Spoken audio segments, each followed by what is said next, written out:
You were promised a hybrid. Marcus's steel, Buddha's silk, a discipline that never flinches, a detachment that never bleeds. The feed sells it like a protein shake, Stoic grit plus Buddhist calm, high performance enlightenment. If you stay, I will ruin the smoothie and give you your taste buds back. What you'll get is an anatomy of the forgery, how control smuggles itself back in dressed as equanimity, how self survives inside non self with a laurel crown, how logos paints a ceiling over emptiness so you don't feel the wind, how acceptance becomes anesthesia that bosses love, how the merger's mascot, the unbothered achiever, turns spiritual life into a resume with incense. Let's start with the lie that photographs best: composure as proof of depth. In the hybrid, the face becomes a credential. Your jaw unclenches on command, your email tone floats like a lake, your calendar becomes a monastery with color coded cells. It reads like virtue and spends like insulation.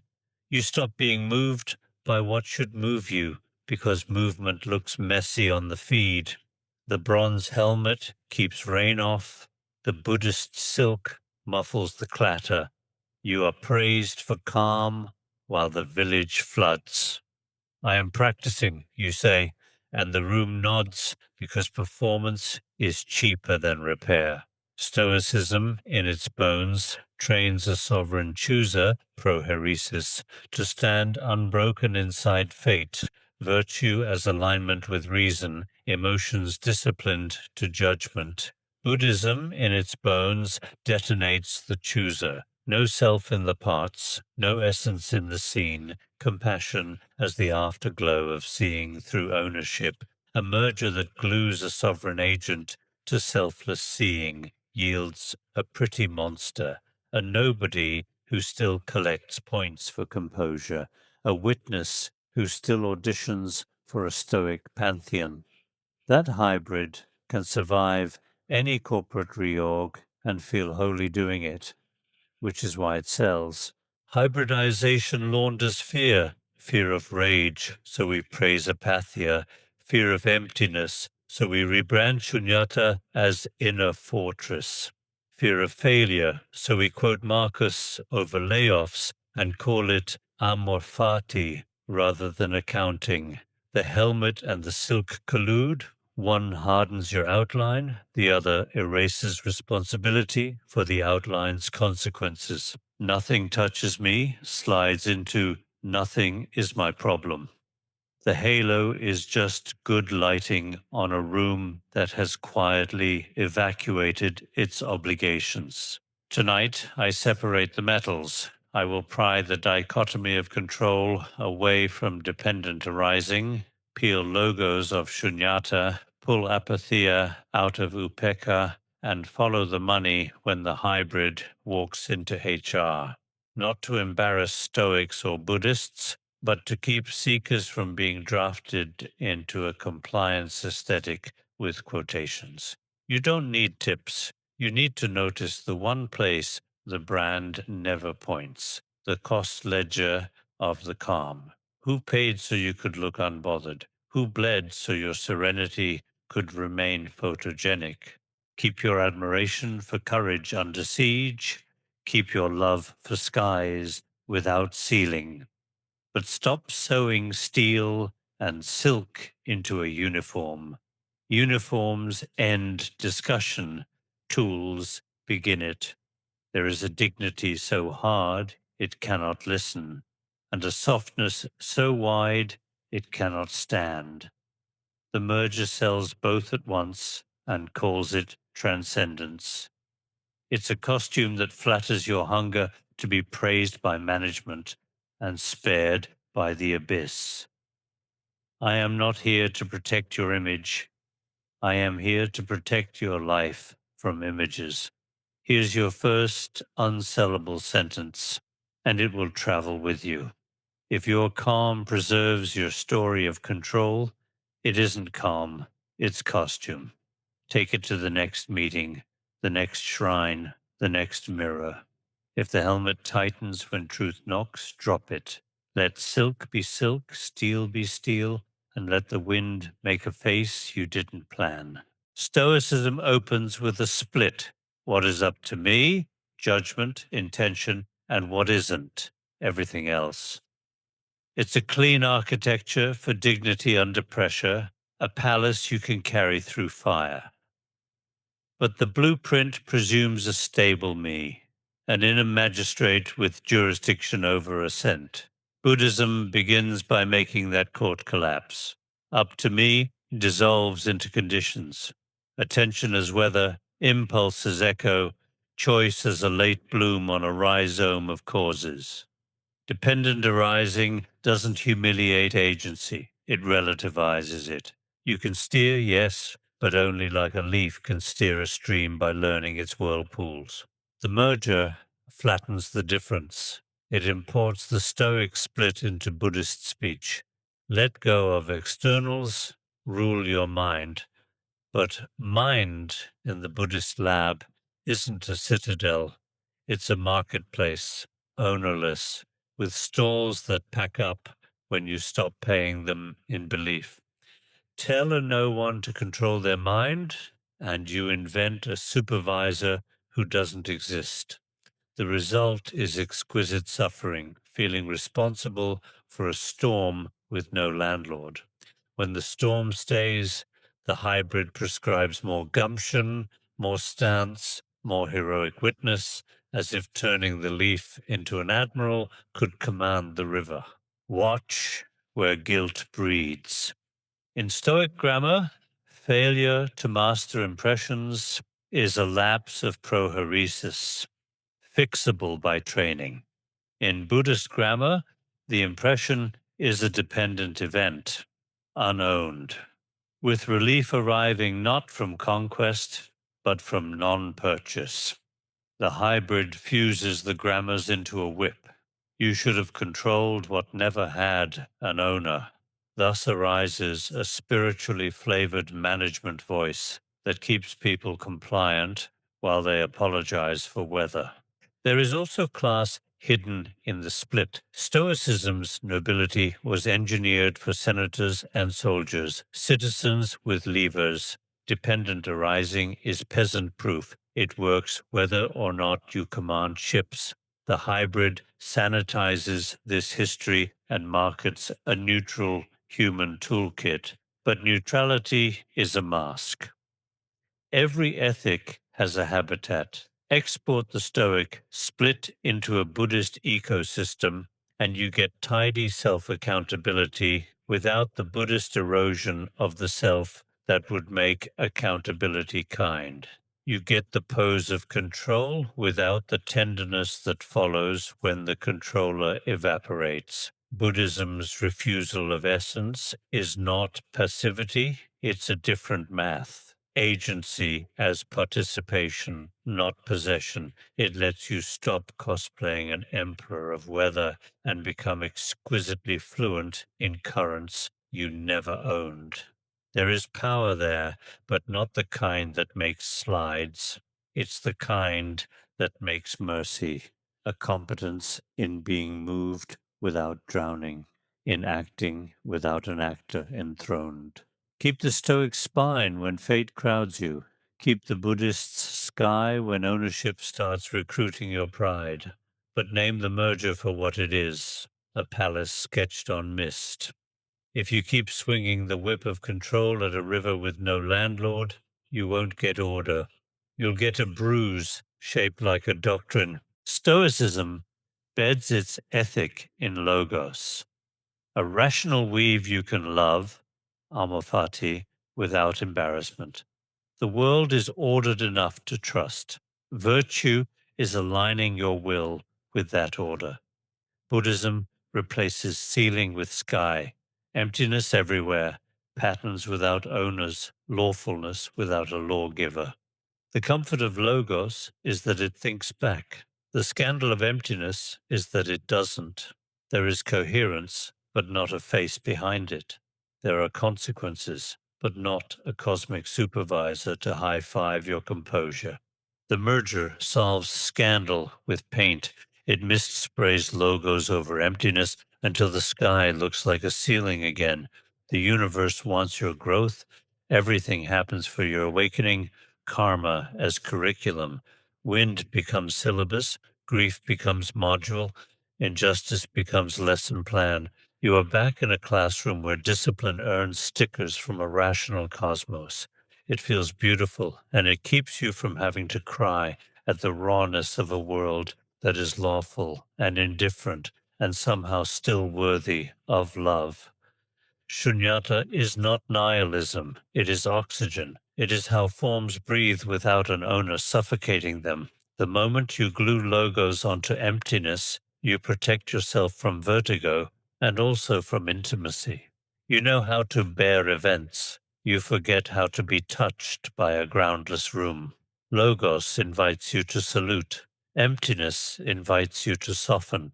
One produces respectability, the other produces art. Consider the favorite hybrid slogan, be the still point in a rational storm. The stillness is Buddhist, the rational storm is Stoic. Together they domesticate the abyss and call it wisdom. But real wisdom is less photogenic. You can love a world that owes you nothing. That love ceases to be a contract and becomes hospitality. You stop bargaining with the sky for meaning and start feeding beings because the sky will not. When leaders lacquer emptiness with logos, communities get tidy and cold, the rules fit, the language purrs, the stage light is perfect, and the back room is full of uncried weather. People learn to narrate their pain in tones that flatter the brand. They pass every test except the one emptiness actually gives. Can you lay your armor down when no one is grading you?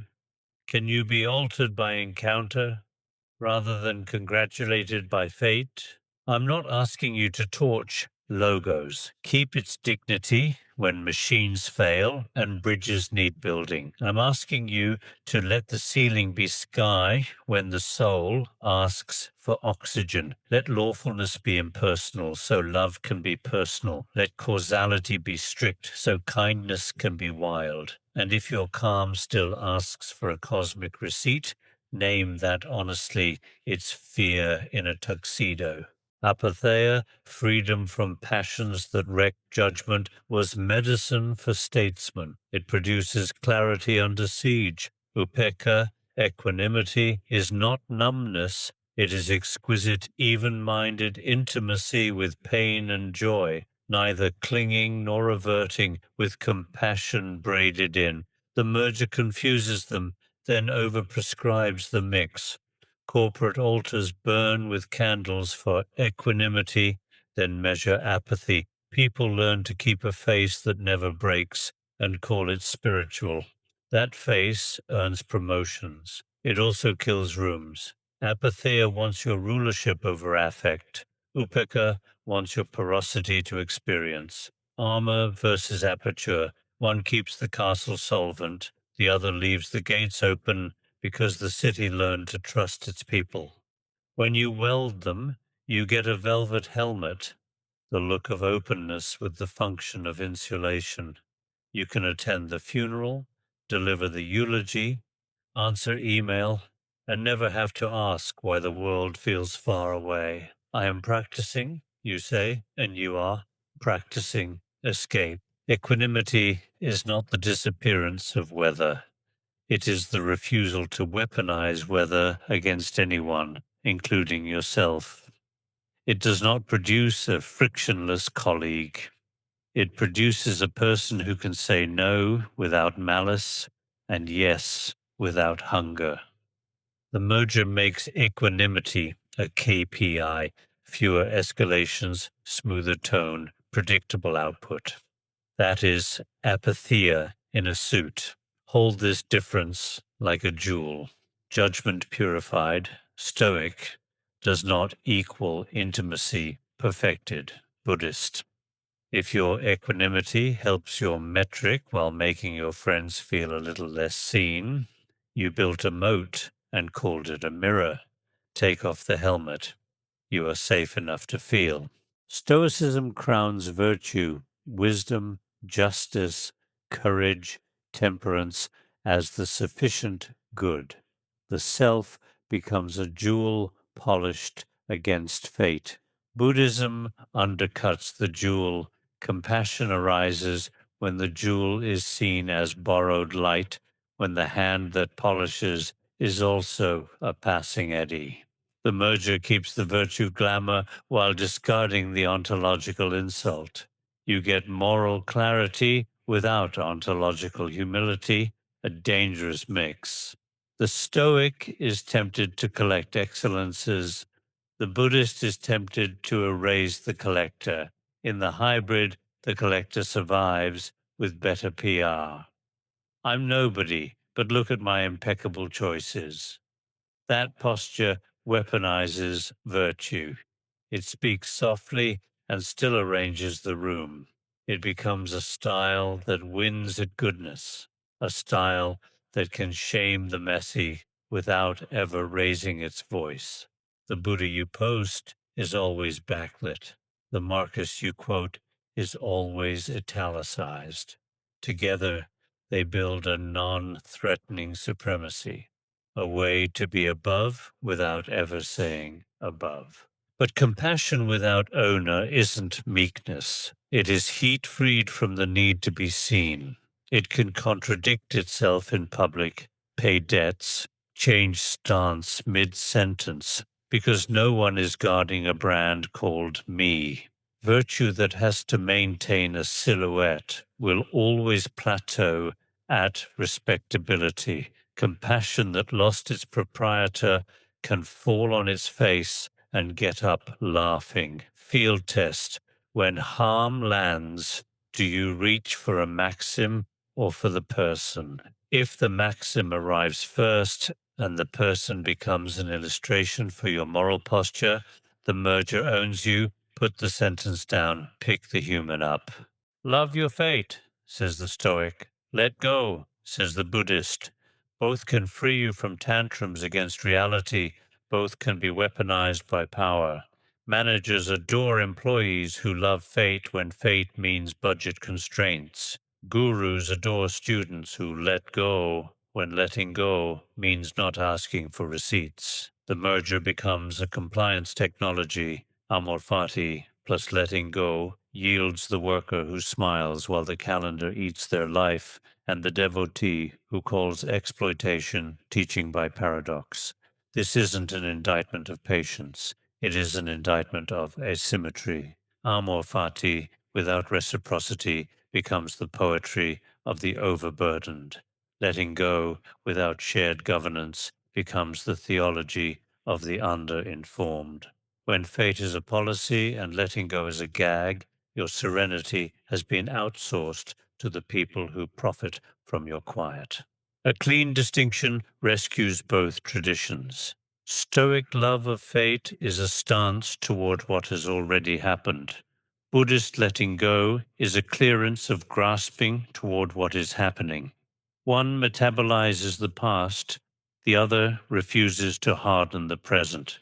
Together, honestly held, they create nimbleness. Sold as a merger, they create stillness that serves the spreadsheet. The adult move is unsellable. Love fate enough to see its machinery and let go enough to grip hands. Anything less is serenity as a service. Stoicism breeds a noble protagonist, the citizen who journals, chooses, stands. Buddhism, pushed to the bone, breeds a vanishing act, the story keeper seen through until the stage is light. The merger gives you a protagonist who role plays, vanishing while never missing leg day. You optimize the witness. You are shredded and empty, shredded about being empty. This is funny until it is tragic. A life spent sculpting a self that can perform no self flawlessly on camera. Self-improvement is not a sin. It is simply not the same species as self-deconstruction.